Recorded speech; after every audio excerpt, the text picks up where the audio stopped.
Bonjour. Je crois que depuis la saison dernière, depuis le début de la saison, je vous ai souvent parlé de la différence qu'il peut y avoir entre ce que je peux vous dire d'un côté, ce vers quoi tendent mes mots, mais ensuite il y a les statistiques, et les statistiques ne trompent pas. Je ne sais pas si c'est le joueur qui a le plus joué, mais c'est évident que c'est l'un de ceux qui a le plus joué. À partir de là, à partir de ces chiffres, on avait très clair à l'esprit que sa signature était quelque chose d'important et il s'est adapté très vite. Et c'est très facile de s'adapter quand on a de la confiance et quand on a du temps de jeu. Mais je crois qu'il apporte beaucoup de choses dont on avait besoin. Gagner des duels, ressortir le ballon, réussir à être efficace, à rendre la zone confortable. Il récupère beaucoup de ballons, il est efficace dans sa zone.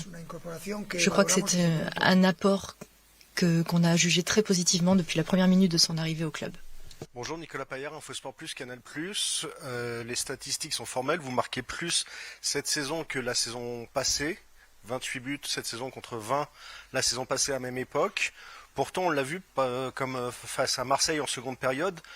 Il y a un petit manque de réalisme. Comment vous pouvez remédier à ça? Il y a eu beaucoup d'occasions en seconde période qui n'ont pas été transformées en but. Est-ce que ça peut être un obstacle dans les matchs à enjeu comme la Ligue des Champions? Merci. Depuis le début de la saison, j'ai cette même sensation, une sensation qui est très différente de la vôtre. C'est-à-dire que vous voyez des problèmes là où moi je n'en vois pas, et bien au contraire, je pense que nous sommes une équipe qui marque plus de buts, gagne plus de points, et vous êtes préoccupé par des choses que je ne vois pas. Je ne vois pas de problème particulier en ce sens-là. L'équipe va trouver des solutions à tous les problèmes, comme elle l'a toujours fait, et de façon brillante, je dirais. Et j'ajoute que par rapport à la Champions, il y a peut-être un match où on n'a pas été au niveau, mais pour le reste des matchs, nous avons été très supérieurs aux adversaires que nous avons rencontrés, et nous avons créé beaucoup plus de dangers, et je crois qu'on aurait même mérité de gagner ces matchs. Parfois on les gagne, parfois on fait match nul en fonction des différents facteurs, mais je répète que moi, je vois très clairement les choses depuis un point de vue positif, et c'est ce que je transmets à mes joueurs, parce que les chiffres sont là. Et les chiffres ne trompent pas. Bonjour coach, Arthur Perrault, RMC. Dans la continuité de la question de mon confrère, il y a un joueur qui traverse une période compliquée en attaque, c'est Randal Kolo Muani. On le voit beaucoup moins depuis la dernière trêve où il a été très performant avec l'équipe de France. 7 matchs pour lui avec le Paris Saint-Germain depuis le début de saison pour 2 buts. Comment vous expliquez ce passage à vide? Et tout simplement, est-ce que vous comptez toujours sur lui? Merci. Oui, je compte sur tous mes joueurs sans exception dans mon effectif. À partir de là, les décisions, c'est un message que je vous ai toujours répété. Moi, je fais confiance à ce que je vois dans les matchs, mais je fais aussi confiance à ce que je vois lors des entraînements. Un joueur qui ne joue pas habituellement, avec un entraîneur comme moi, peut tout à fait renverser les choses en fonction de la manière dont il s'entraîne aussi. À partir de là, je n'ai aucun problème à donner du temps de jeu ou à enlever du temps de jeu en fonction de ce que je considère meilleur pour l'équipe. La semaine dernière contre le PSV et à Marseille, le milieu de terrain est devenu une ligne avec beaucoup d'impact et d'influence. Quelle est la part des réglages collectifs et quelle est la part des formes individuelles qui seraient montées un peu?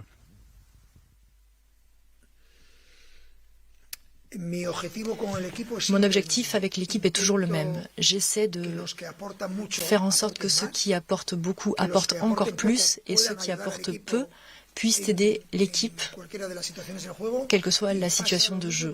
Et il se passe la même chose pour tous les joueurs.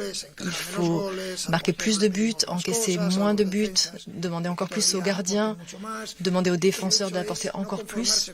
Il ne faut jamais se contenter de ce que l'on a. Et je crois que les statistiques sur les matchs de Ligue 1, il y a une moyenne de 3 buts par match. Et donc, par rapport à la situation que vous connaissez tous depuis cet été, donc je crois que les chiffres sont exceptionnels. Je suis presque gêné.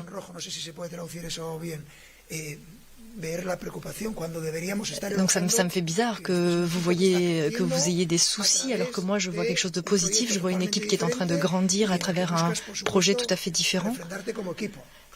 Et donc, bien sûr qu'il va y avoir des matchs mauvais, des matchs difficiles, des matchs qu'on va perdre, c'est logique. Mais je répète que je suis très optimiste par rapport à ce que je vois. Bonjour coach, Ilias Peters pour 90 Min. La semaine dernière, vous avez rapidement évoqué le milieu de terrain en disant que vous aviez 5 joueurs à disposition à ce poste-là. Je voudrais vous demander qu'est-ce que vous attendez précisément de vos milieux de terrain avec et sans ballon et plus particulièrement pour le match de demain. Merci.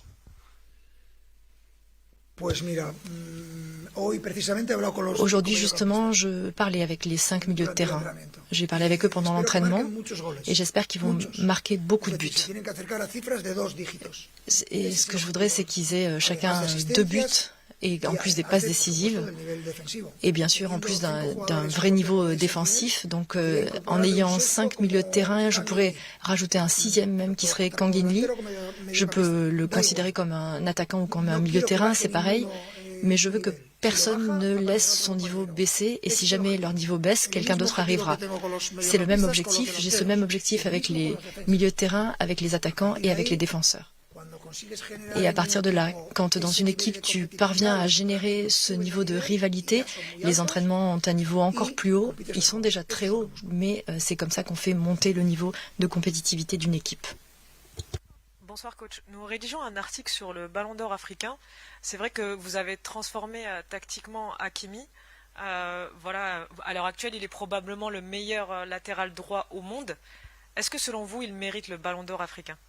Merci.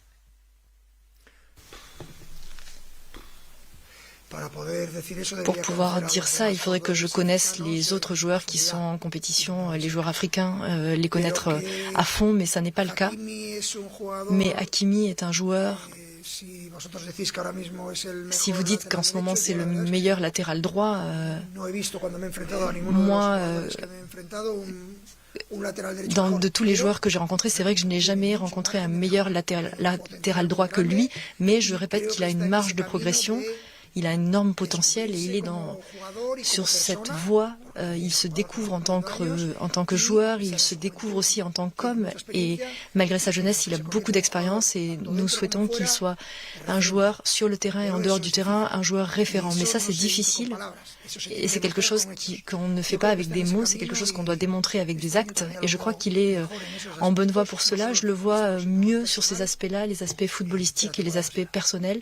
Je le vois mieux, je le sens mieux que l'an dernier.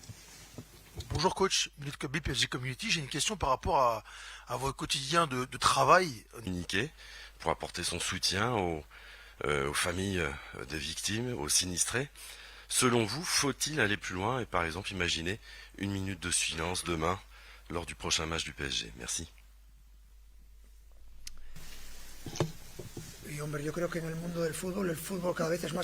Tu sais, je crois que le monde du foot est chaque jour plus solidaire. Il y a des clubs comme le nôtre qui a une fondation qui aide directement les gens qui en ont besoin. Dans ce cas-là, c'est une tragédie qui n'affecte pas seulement un pays, mais des êtres humains. Et donc, tout ce qui concerne une forme de solidarité avec Valence et avec la communauté de Valence, on remercie tout cela. Une pensée. Je ne sais pas si une minute de silence serait suffisamment importante, mais je pense qu'il est plus important d'apporter une aide économique et surtout un soutien envers les familles des disparus. Et je crois que tous ces gestes sont très positifs et c'est très beau quand on sent que le monde du foot s'unit pour aider.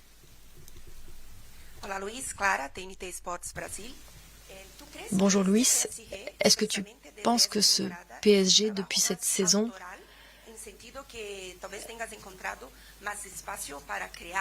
donc est-ce que tu trouves plus d'espace pour créer plus de 8 buts cette saison, jusqu'où vous pensez pouvoir emmener ce joueur?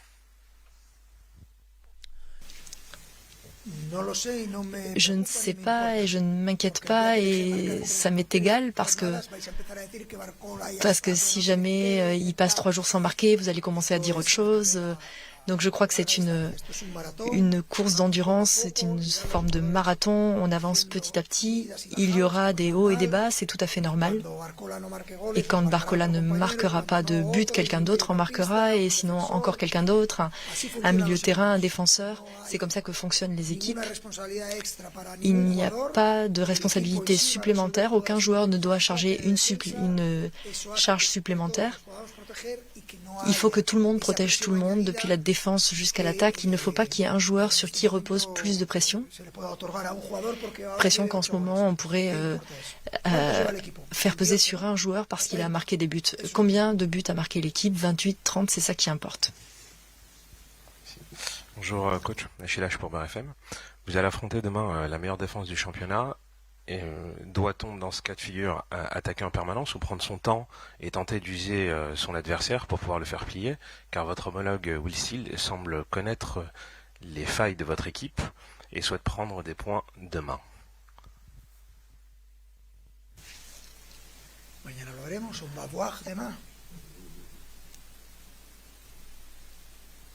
La violence verbale, c'est déjà très pénible et la physique, je ne rajouterai rien.